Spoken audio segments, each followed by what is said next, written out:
साहिर लुधियानवी, अमृता प्रीतम और सुधा मल्होत्रा के बीच प्रेम त्रिकोण एक प्रसिद्ध प्रेम कहानी है।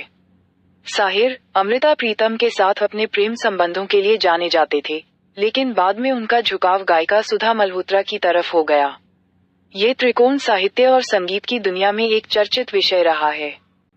साहिर लुधियानवी और अमृता प्रीतम की प्रेम कहानी 1940 के दशक में शुरू हुई थी, जब दोनों लाहौर में कॉलेज में पढ़ते थे। ये प्रेम कहानी, जो कि प्रसिद्ध कवयित्री अमृता प्रीतम की आत्मकथा रसीदी टिकट में भी दर्ज है, एक तरफा नहीं थी। साहिर भी अमृता के प्रति आकर्षित थे और दोनों के बीच लंबी प्रेम पत्र और मुलाकातों का सिलसिला चला।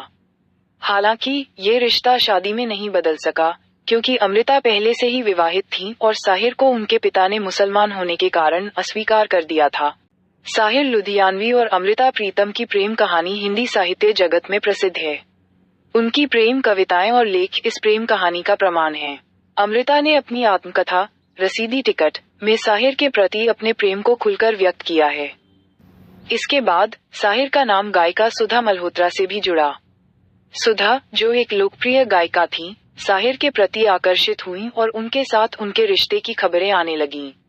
हालांकि ये रिश्ता भी शादी तक नहीं पहुंच पाया, क्योंकि सुधा ने बाद में गिरिधर मोटवानी से शादी कर ली। इस प्रकार साहिर, अमृता और सुधा के बीच एक जटिल प्रेम त्रिकोण था, जिसमें तीनों के अपने अपने रिश्ते थे। साहिर और अमृता के बीच प्रेम जगजाहिर था, लेकिन उनका रिश्ता सामाजिक और व्यक्तिगत कारणों से सफल नहीं हो सका। वहीं सुधा के साथ भी साहिर का रिश्ता प्रेमपूर्ण था, लेकिन वह भी शादी में नहीं बदल सका। इस प्रेम त्रिकोण में अमृता साहिर के प्रति अपने प्रेम को लेकर मुखर थीं, जबकि साहिर अपने प्रेम संबंधों को लेकर अधिक निजी थे। ये त्रिकोण साहित्य और संगीत के प्रेमियों के बीच आज भी एक चर्चित विषय है। साहिर लुधियानवी के गानों को सुनकर उनकी प्रेम जीवन के बारे में अंदाजे लगाए जाते थे।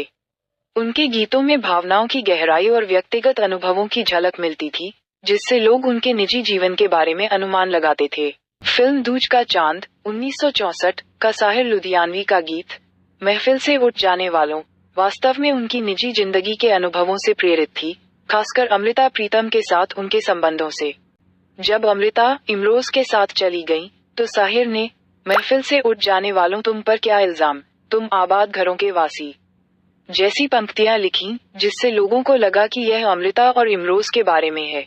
हालांकि साहिर ने कभी भी इन पंक्तियों के पीछे की कहानी को पूरी तरह से स्पष्ट नहीं किया, लेकिन ये कविता उनके दिल के दर्द और अकेलेपन को दर्शाती है। साहिर लुधियानवी ने चलो एक बार फिर से अजनबी बन जाएं हम दोनों गीत, जिसे फिल्म गुमराह में शामिल किया गया था, अपनी प्रेमिका सुधा मल्होत्रा के लिए लिखा था। ये गीत उनकी असफल प्रेम कहानी का एक प्रतिबिंब था। कहा जाता है कि यह गीत साहिर ने एक पार्टी में अपनी पूर्व प्रेमिका और उसके पति से मिलने के बाद लिखा था। उस मुलाकात में उन्होंने महसूस किया कि उनके बीच की दूरी और भी बढ़ गई है, और यह गीत उसी निराशा और अलगाव की भावना को दर्शाता है। गीत में साहिर अपनी प्रेमिका को सुझाव दे रहे हैं कि वे दोनों एक बार फिर अजनबी बन जाएं और आगे बढ़ जाएं, क्योंकि उनका रिश्ता अब एक बोझ बन गया है। ये गीत उनके प्रेम के अंत और एक नए सिरे से शुरुआत करने की इच्छा को दर्शाता है। कहा जाता है कि साहिर को उनकी मोहब्बत ताउम्र नहीं मिली। इसकी तलखी उनके शेरों में भी नजर आती थी।